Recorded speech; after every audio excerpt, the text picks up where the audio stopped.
Before the throne of God above, I have a strong and perfect plea, a great high priest whose name is love, whoever lives and pleads for me. My name is graven on his hands, my name is written. Filipenses capítulo 4, nós vamos ler do versículo 10 ao 13. Diz assim: Ora, muito me regozijei no Senhor, por finalmente reviver a vossa lembrança de mim, pois já vos tinhas lembrado, mas não tinhais tido oportunidade. Não digo isto como por necessidade, porque já aprendi a contentar-me com o que tenho. Sei estar abatido e sei também ter abundância. Em toda maneira, em todas as coisas, estou instruído, tanto a ter fartura como a ter fome, como a ter abundância, como a padecer necessidade. Posso todas as coisas em Cristo que me fortalece. Amém? Hoje nós estamos vivendo numa era, uma era que nós poderíamos chamar de uma era de insatisfação. A nossa geração é uma geração insatisfeita, talvez mais do que as gerações passadas. Provavelmente muito mais. A nossa geração ela é uma geração insatisfeita com o corpo. Você vê que a indústria das plásticas no Brasil tem crescido de forma assustadora. As pessoas insatisfeitas com o nariz que tem, com a boca que tem, e por aí vai. O Brasil hoje é o segundo maior país do mundo em número de cirurgias plásticas, só para os irmãos terem uma ideia. Então, nós estamos vivendo uma era de insatisfação. É diferente de cuidado com o corpo. É diferente de zelar pelo templo que Deus nos deu, que é o templo do Espírito Santo. Mas o que nós vemos hoje é uma insatisfação. Às vezes você vê uma pessoa numa semana, na outra você já não reconhece mais ela. Uma semana ela está com o cabelo roxo, no outro é vermelho, no outro é amarelo, depois raspou. As pessoas estão ficando irreconhecíveis. Por conta desta insatisfação com o corpo, insatisfação com o trabalho. Os grandes empresários, as grandes empresas, elas reclamam da falta de compromisso que hoje os funcionários têm. Há um trânsito muito grande. Um homem hoje, até os 40 anos, ele terá mudado pelo menos 11 vezes de emprego. 11 vezes, até os 40 anos. Isso é um trânsito muito grande. Há uma insatisfação com o trabalho. Em nossa cultura pós-moderna, tudo parece descartável. Carro, eletrodoméstico, eletroeletrônico, roupa. As pessoas querem sempre estar mudando, trocando, e a data de validade está diminuindo. Antes a pessoa ficava 1, 2 anos, 3, 4 anos com o mesmo celular, agora é questão de todo ano tem que trocar, porque tem que estar na moda, e vive insatisfeito com o aparelho que tem, com o eletroeletrônico. Saiu agora uma televisão mais moderna, eu quero essa televisão. As pessoas estão viciadas no novo, viciadas no cheiro de carro novo, então tem que estar sempre trocando. E a roupa, e isso é um problema sério em nossos dias. E por conta disso, tem gerado um consumismo desenfreado. Inadimplência como nós nunca vimos. Um absurdo que está acontecendo, irmãos. As pessoas consomem sem precisar. Simplesmente porque querem algo novo, querem ter a satisfação, a sensação de pegar num objeto novo, trazer para casa, e elas têm dificuldade de lidar com aquilo que é velho, que é obsoleto. Essa é a nossa geração, uma geração insatisfeita. E o problema é quando isso vai para o âmbito da família, no casamento. Cada 4 casais hoje que se casam, um se separa. Então o índice de divórcio hoje é muito grande em nosso país, porque há uma insatisfação muito grande. No ano de 2008, o índice foi de 200% de divórcio. Um divórcio a cada 4 casamentos. Isso também tem afetado a igreja. Há um trânsito hoje nas igrejas, há uma insatisfação, a beleza, o namoro, a lua de mel acaba muito rápido hoje. As pessoas, com frequência, trocam de igreja, como tem acontecido em todas as outras áreas da vida. Então, esse trânsito também é muito comum no nosso meio, até por conta da quantidade de igrejas que existem hoje em nosso meio, a facilidade que se tem hoje. Às vezes na mesma rua nós podemos ver 5, 6 igrejas na mesma rua. Então, por conta dessa quantidade de igrejas, há uma possibilidade, isso gera uma curiosidade nas pessoas e quando a gente não... vai ficando difícil ficar numa igreja, vai ficando, às vezes, enjoativo. Então a gente, vamos mudar. Porque nós estamos tão acostumados com essa estrutura da nossa sociedade, de ficar mudando, de novidade, que isso é comum em qualquer área da nossa vida. Que isso se torna comum. Você não compra mais pão na mesma padaria, não abastece mais o carro no mesmo posto, você não se satisfaz mais com o mesmo cabeleireiro. A gente está sempre mudando, preste atenção. E por conta disso, as pessoas fazem até contratos para tentar amarrar a pessoa. Então você vai instalar hoje uma internet na tua casa, você tem que assinar um contrato de fidelidade. Porque senão a pessoa não consegue te segurar ali. Porque daqui a pouco surge um outro plano melhor da concorrente, e às vezes, se você não assina um contrato, na outra semana você troca. Então, as pessoas precisam fazer um contrato para tentar amarrar as pessoas, por causa desse trânsito, dessa insatisfação. E nós dizermos para a nossa sociedade hoje, nós que somos cristãos, dizermos que nós estamos contentes, que estamos satisfeitos, isso causa um choque na nossa sociedade, porque não é comum. Você dizer, eu estou satisfeito com a minha esposa, eu quero viver com ela, até que a morte nos separe. Isso causa um choque para a nossa sociedade, porque isso não é comum. E é isso que a nossa sociedade precisa ver em nós, na igreja. Ela precisa se chocar conosco, ao ver o nosso contentamento. Ao ver que nós somos pessoas satisfeitas. Como o apóstolo Paulo disse, tendo o que comer e o que vestir, estejamos com isso contentes. Mas se a sociedade vê em nós o que eles praticam, eles não vão ver diferença nenhuma em nós. Eles vão ver que nós somos insatisfeitos como eles são. Que o mesmo índice de divórcio que existe lá fora também existe aqui dentro. Eles vão ver que tudo para nós se torna obsoleto muito rápido.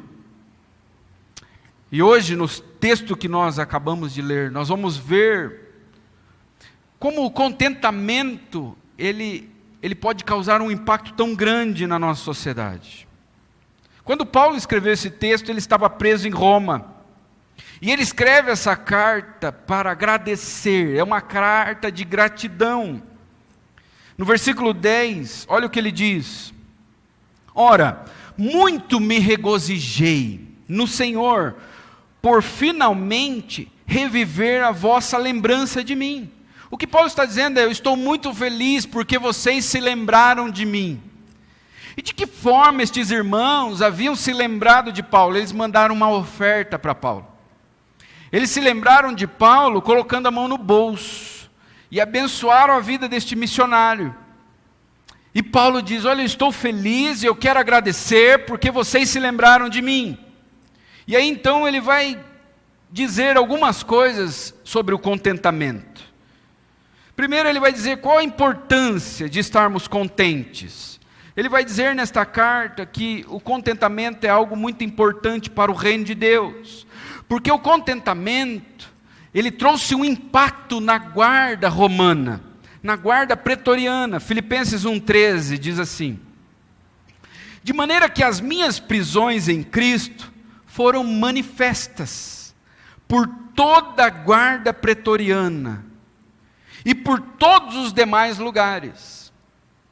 Paulo poderia dizer: eu estou insatisfeito, eu estou preso, eu que sou um servo de Cristo, que sempre dediquei a minha vida a Cristo. Paulo poderia dizer: eu estou insatisfeito, eu estou infeliz, olha como a minha vida está terminando, os últimos dias da minha vida numa prisão. Mas ele diz, não, ele olha para essa situação e vê tudo isso com bons olhos. Ele diz: as minhas prisões foram manifestas. As pessoas viram algo em mim.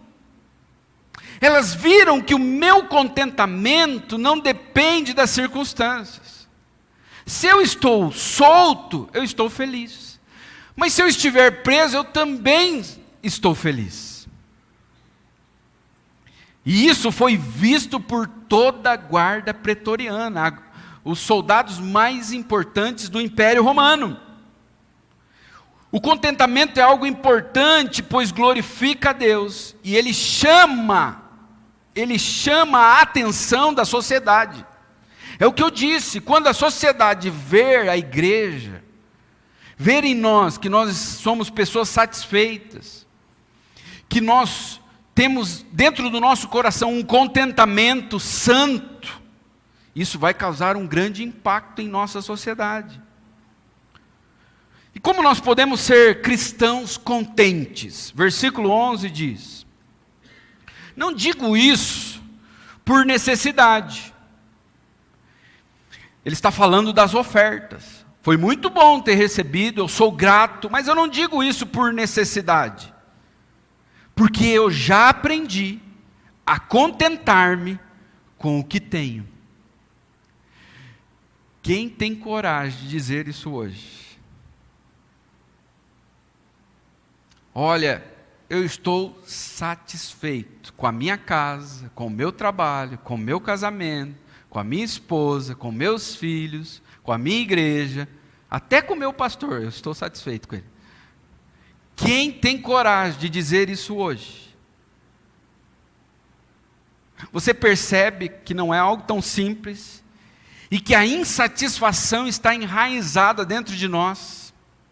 Nós estamos contaminados por este vício de querer sempre algo novo. Como é difícil nós dizermos o que Paulo disse aqui. Eu não necessito. Eu digo isso não por necessidade, porque eu já aprendi a contentar-me com o que tem. Como nós podemos nos contentar? Paulo disse que ele aprendeu. Não é algo que nós nascemos com isso. Nós temos que aprender. Nós temos que nos esforçar. Ele diz: eu aprendi a estar contente. Paulo usa uma palavra aqui, que ele emprestou. Uma palavra que ele emprestou do mundo grego. Uma palavra muito importante, que fazia parte do contexto dos estoicos. Os estoicos eram um movimento filosófico, quase que meio religioso também. O estoicismo, ele foi fundado por Zenão, em 335 a.C. Zenão, ele viveu no ano 335 a.C. Ele nasceu no ano 264 e viveu até 235. E Paulo usa essa palavra, eu aprendi a estar contente. E esta palavra foi tirada do estoicismo, dos estoicos. Essa palavra, estar contente, tinha um significado para os estoicos. Significa autossuficiência, estar completo. E esta era a maior aspiração dos estoicos, era o que eles mais buscavam. Era o contentamento, a autossuficiência. Para os estoicos, o contentamento significava uma situação espiritual em que o homem era absolutamente e inteiramente independente de tudo e de todos. Era quando o homem chegava num ponto de não depender das coisas para estar bem e nem dos outros. Então este era o alvo dos estoicos. E Paulo pega esta palavra, contentamento, aprendi a estar contente, que significa para os estoicos, autossuficiência. E ele coloca aqui e dá um significado diferente, porque para os estoicos, alcançar isso era através do esforço humano, através da filosofia. E Paulo vai dizer que não, que nós alcançamos o contentamento em Cristo. Não é algo que nós podemos alcançar de nós mesmos. Os estoicos, eles propunham alcançar essa autossuficiência, eliminando todo o desejo e toda a emoção. Eles procuravam anular suas emoções e os seus desejos. Então eles lutavam contra os desejos. Alguns eram ascetas, viviam a uma alimentação de pão e água, com roupa simples. Eles acreditavam que se eles conseguissem viver assim, eles alcançavam o contentamento. Para o estoico, o contentamento era uma conquista humana. A autossuficiência tinha um significado de independência de uma pessoa quanto às coisas materiais. Este era o alvo dos estoicos. Era um estado em que o homem aprendia por si mesmo a não necessitar de nada e nem de ninguém. E Paulo diz, eu aprendi este contentamento. Isso que os estoicos buscam, eu aprendi. Eu aprendi o contentamento. Agora, como nós podemos aprender? O aprendizado do contentamento cristão, ele acontece pelo exercício da confiança na providência divina. Diferente dos estoicos, que eles acreditavam que era por meio da filosofia, Paulo vai nos mostrar que o contentamento cristão, ele é aprendido quando nós confiamos na providência divina. Quando nós entendemos aquilo que Paulo diz, que todas as coisas cooperam para o bem daqueles que amam a Deus. Quando nós entendemos esse texto, nós encontramos o contentamento. Olha o que esta frase diz, todas as coisas cooperam para o bem. O meu carro fundiu o motor essa semana. Todas as coisas cooperam para o bem. Você percebe?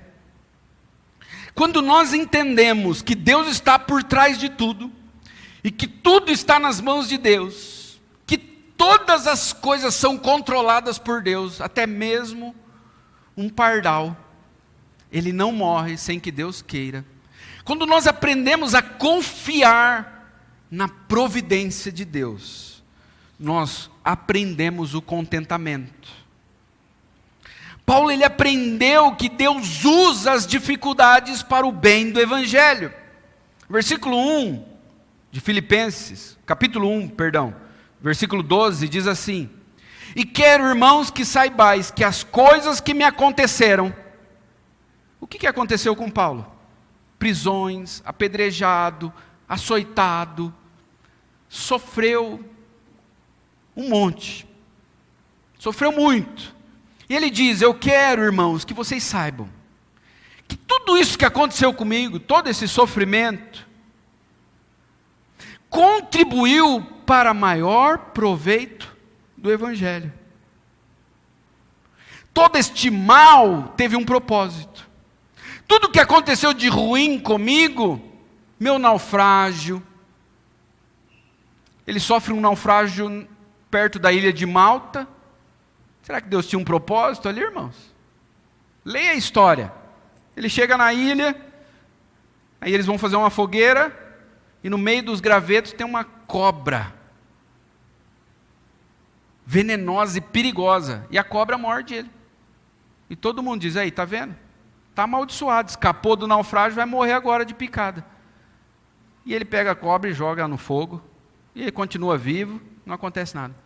E o que aconteceu? O Evangelho foi pregado naquela ilha, ele curou muitas pessoas naquele lugar, orou pelas pessoas, Deus foi glorificado.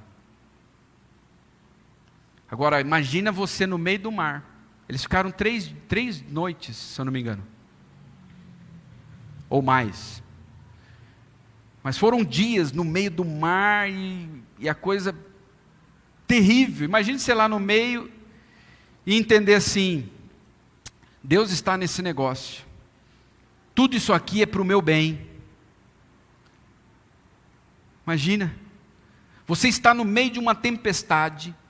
Essa tempestade é no seu casamento, é no seu trabalho, é uma situação de saúde que você está vivendo. E você entender que todas as coisas cooperam para o bem daqueles que amam a Deus. Quando Paulo, ele diz, eu aprendi, é isso que ele está dizendo, eu aprendi a estar contente porque eu entendo que tudo coopera para o bem. Eu aprendi porque eu confiei na providência de Deus, e por confiar na providência de Deus, eu aprendi a estar contente. Eu sei que isso aqui está doendo, mas lá na frente vai ser algo maravilhoso, ainda que eu não veja. Isso aqui está terrível, é difícil, mas eu sei que lá na frente isso vai contribuir para o meu bem. E não vai abençoar somente a mim, mas as pessoas que estiverem próximas a mim.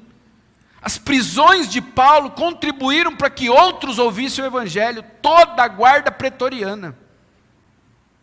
Quando é que aqueles guardas iriam ouvir o Evangelho, irmãos? O que Deus fez? Pegou Paulo e colocou lá dentro. E era interessante, porque havia um turno. Ele ficava algemado aos soldados. Imagina ficar algemado do lado de um missionário, evangelista, que disse, olha, eu decidi uma coisa, pregar Cristo e esse crucificado. Você acha que Paulo perdia tempo? O cara tinha que ouvir o Evangelho, o soldado, toda a guarda pretoriana ouviu.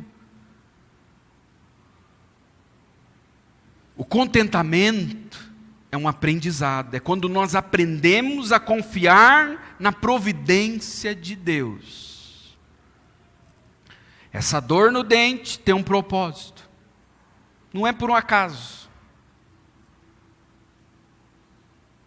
O motor que fundiu não foi por um acaso. Tudo na nossa vida coopera. Paulo diz, todas as coisas cooperam para o bem. Ele não diz que todas as coisas serão boas, mas ele diz que todas as coisas, elas vão cooperar para o bem daqueles que amam a Deus. Paulo, ele não disse assim, olha, eu passei, ele disse, eu sei. Ele não disse assim, eu acho que é, ele diz, eu sei. Não era um simples conhecimento teórico, era algo que ele experimentou na prática. Olha o versículo 12. Ele diz, sei, eu tenho convicção, eu sei estar abatido. E sei também ter abundância. Eu sei. Em toda maneira, em todas as coisas, estou instruído. Deus me colocou na sua escola e eu aprendi. A escola de Deus é assim, Ele vai te ensinar. Ele vai te ensinar o que é estar abatido. Ele vai também te ensinar o que é ter abundância. Para que você esteja instruído, tanto a ter fartura, como a ter fome.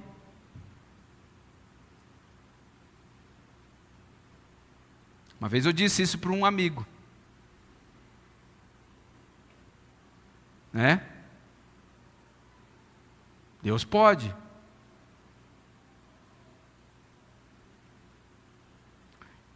E Deus ensinou. E a gente sai mais fortalecido. Agora não é um conhecimento apenas teórico. Eu sei na prática. Qualquer dia eu te apresento estes amigos. Vai dizer para vocês o que é na prática. Eu sei o que é passar fome. Eu sei o que é estar abatido. Mas sei também ter abundância, como a padecer necessidade. A gente vê que a vida de Paulo não floresceu num paraíso. Ele passou por grandes necessidades. Ele sabia o que era fome, sede, frio, nudez, prisão, açoites, tortura mental e perseguições. Ele sabia, ele disse, eu sei tudo isso. E qual o resultado deste contentamento? Versículo 12, ele diz, em todas as coisas estou instruído. E no 13 diz, posso todas as coisas em Cristo que me fortalece. Eu estou instruído e estou fortalecido, todas as coisas. Eu posso todas as coisas em Cristo que me fortalece. Quando Paulo diz todas as coisas aqui, não significa todas as coisas no sentido pleno. Tipo assim, eu posso voar. Não. Pular de uma ponte e sair voando. Não é isso. Quando ele diz eu posso todas as coisas, Paulo não está dizendo assim, eu sou agora onipotente, eu tenho todo o poder. Não é isso também. Paulo não pode tudo, ele pode todas as coisas dentro da vontade de Deus. O que Paulo está dizendo é, aquilo que Deus me levar a passar, aquilo que Ele me levar a experimentar na minha vida, eu estou capacitado por Deus a experimentar, a passar por aquilo que Deus quer que eu passe. Ele pode todas as coisas em Cristo e não a parte de Cristo. Paulo está dizendo, eu estou preparado para ser usado por Deus em qualquer situação. Eu estou preparado para passar em situações difíceis e ser testemunha de Cristo naquele momento ali. E se Deus me der abundância, eu também não vou me desviar. Eu não vou para o meu rancho e ficar lá e não querer saber mais de culto. Se Deus me der abundância, eu também sei lidar com a abundância. Eu estou preparado para ser usado por Deus, para pregar o Evangelho.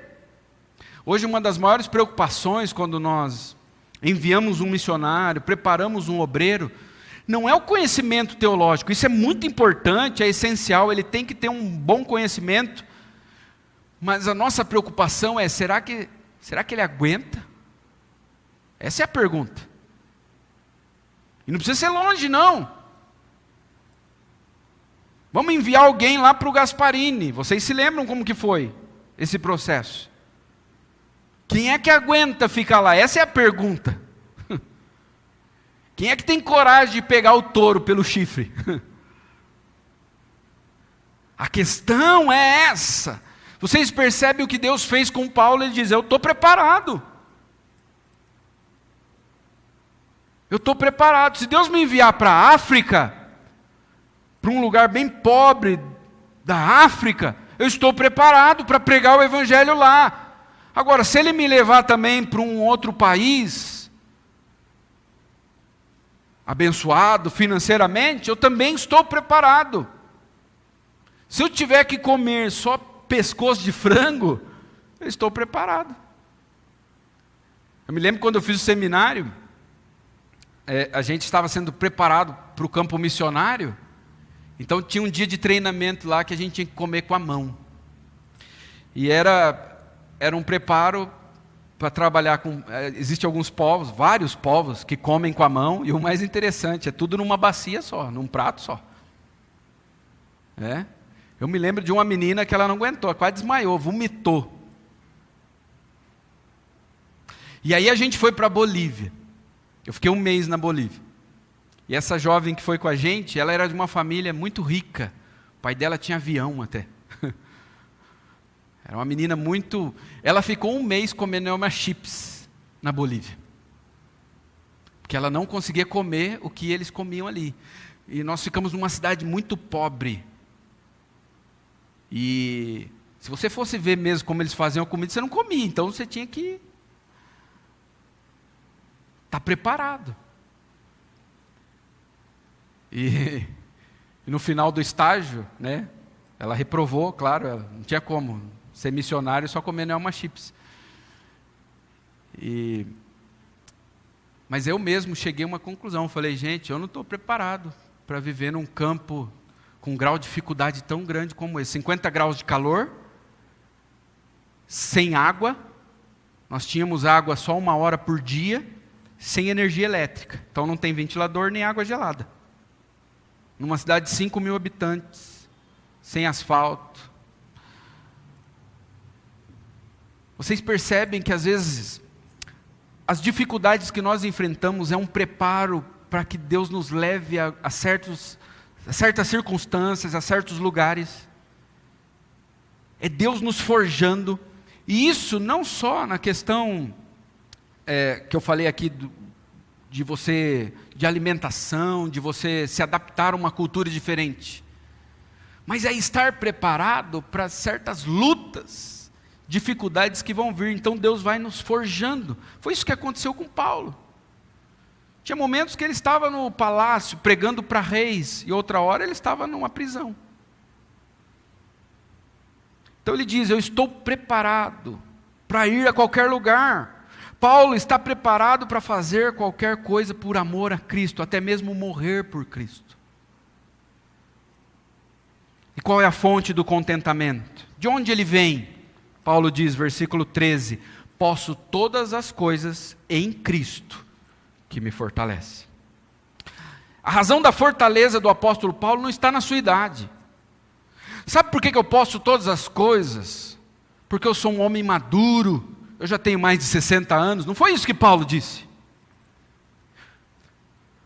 Ele não está capacitado por causa da sua idade, ainda que eu acredito que com a idade a gente vai ficando mais preparado, mais maduro. Não está na sua força física, olha, eu sou uma pessoa bem saudável, por isso que eu posso todas as coisas. Eu posso ir para qualquer lugar, lá tem malária, não tem problema, eu sou um homem saudável, eu posso todas as coisas, não é isso.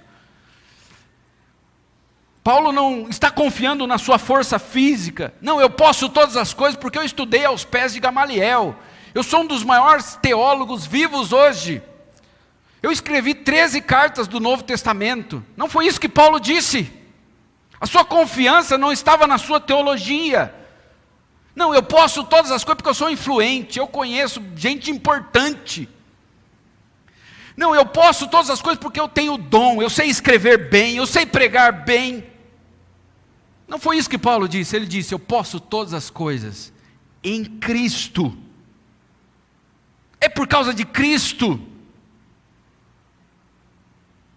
Ele tudo pode, porque o Todo-Poderoso Filho de Deus é quem o fortalece. E como Deus fortalece o crente? Ele fortalece o crente mentalmente, Ele dá a nós uma compreensão bíblica, das verdades bíblicas. É um fortalecimento intelectual. Paulo diz, eu aprendi, eu sei. Ele não diz eu sinto, mas eu sei, ainda que esse sei aqui envolve tudo isso, o seu emocional também. Eu posso todas as coisas em Cristo que me fortalece, essa força que vem de Deus, é uma força que nos ajuda a ter uma compreensão maior das verdades bíblicas, mas é também uma força emocional, é quando o Espírito Santo vem sobre nós, E Ele testifica com o nosso espírito que nós somos filhos de Deus. É quando nós estamos desanimados, quase sem forças para ir para o culto, quando nós estamos desanimados para orar, quando nós estamos desanimados para ler a Bíblia, é quando tudo está ruim, nosso casamento, nosso trabalho, de alguma forma sobrenatural, Deus derrama do seu Espírito, e Ele nos enche, e nós somos renovados, fortalecidos no Senhor. É quando vem sobre nós uma convicção do nosso pecado, e uma tristeza santa que Deus envia a nós, e nós nos arrependemos, nós caímos de joelhos diante de Deus, e pedimos perdão a Deus, e Deus enche o nosso coração de fé. Quando Paulo diz, eu posso todas as coisas em Cristo que me fortalece, ele estava dizendo, Cristo me fortalece mentalmente, emocionalmente, e também fisicamente. Deus pode nos renovar fisicamente também, irmãos. Mas o contentamento cristão, ele acontece, no interior do crente. 2 Coríntios 4,16 diz, por isso nunca ficamos desanimados. Olha o que Paulo diz. Nunca ficamos desanimados. Igual todos nós que estamos aqui nesta noite. Não é verdade? A gente é assim, ó. Nunca ficamos desanimados. Essa palavra nem faz parte dessa igreja, graças a Deus, não é verdade? Amém, irmãos? Amém? Nunca ficamos desanimados, mesmo que o nosso corpo vá se desgastando. Paulo não tinha problema com a estética não, irmãos. Ei, Paulo, tem umas rugas aí, não tem problema, filho. Estou animado. Agora tem umas irmãzinhas que vê um cabelo branco, já quase desmaia. Meu Deus, o que será da minha vida agora? Nunca ficamos desanimados, mesmo que o nosso corpo vá se desgastando. A velhice vai chegando, os olhos vão ficando amarelos, os dentes começam a amolecer. A gente já começa a levantar de madrugada para ir ao banheiro, perde o sono, mas nós não ficamos desanimados. Por quê? Porque o nosso espírito vai se renovando dia a dia. Eu gosto muito da história de Caleb. Caleb está com 80 anos e falta um pedaço de terra lá para conquistar, e ele diz, olha, eu quero pegar o meu pedaço de terra lá e tal. Ele era companheiro de Josué. Mas Caleb está com 80 anos, e eu acho que alguém soprou isso lá, mas olha, esse homem aí está com 80 anos. Daí ele falou o seguinte, olha, eu estou com 80 anos, mas a minha força é como há 40 anos atrás. Quando ele tinha 40 anos, que ele estava com Josué, e eles guerrearam, e eles foram para cima dos inimigos, ele diz, tal é a minha força agora, como há 40 anos atrás. Eu vou subir lá, e ele foi e conquistou. Mesmo que o nosso corpo esteja se desgastando, o nosso espírito vai se renovando dia a dia. Porque Deus é a nossa força, irmãos. O contentamento é um sinal de maturidade. São poucos que chegam a esse nível, irmãos. John Benton, ele diz o seguinte, contentamento é quando o cristão, independente da circunstância, permanece alegre, sem depender de formas visíveis de apoios proporcionadas pelas circunstâncias. O cristão que tem contentamento, ele não depende de nada externo para estar feliz. Aí nós vamos encerrando. O contentamento, irmãos, é uma arma poderosa para a igreja em nossos dias. Numa sociedade tão insatisfeita, o contentamento pode impactar a nossa sociedade de uma forma sobrenatural. Assim como as algemas de Paulo contribuíram para que soldados ouvissem do Evangelho, o nosso contentamento vai fazer com que os nossos familiares, as pessoas mais próximas de nós, sejam impactadas com o Evangelho. Porque as pessoas vão querer saber, irmãos, como é que essa pessoa é satisfeita? Por que que ele é satisfeito, ele é feliz? Por que que ele não depende das circunstâncias para estar alegre? Aí é o momento de nós pregarmos, porque o Evangelho nos alcançou. Porque a boa notícia de que nós estávamos mortos, mas Cristo nos deu vida, a boa notícia de que nós estávamos afundados no nosso pecado, mas Cristo nos tirou do lamaçal, a boa notícia é que nós estávamos condenados, mas Cristo pagou o nosso crime, a boa notícia é que nós estávamos mortos, mas nós ressuscitamos com Cristo. Esta é a boa notícia do Evangelho, ela nos enche de alegria e nós não dependemos das circunstâncias para sermos felizes, porque nós estávamos mortos, mas Cristo nos deu vida. E aí nós vamos falar isso para as pessoas, e muitos vão crer no Evangelho, e vão ser salvos. Por isso que o contentamento é algo maravilhoso, é algo divino, é algo poderoso, e nós como crentes, nós precisamos viver isso, irmãos. Isso vai trazer um impacto à nossa sociedade.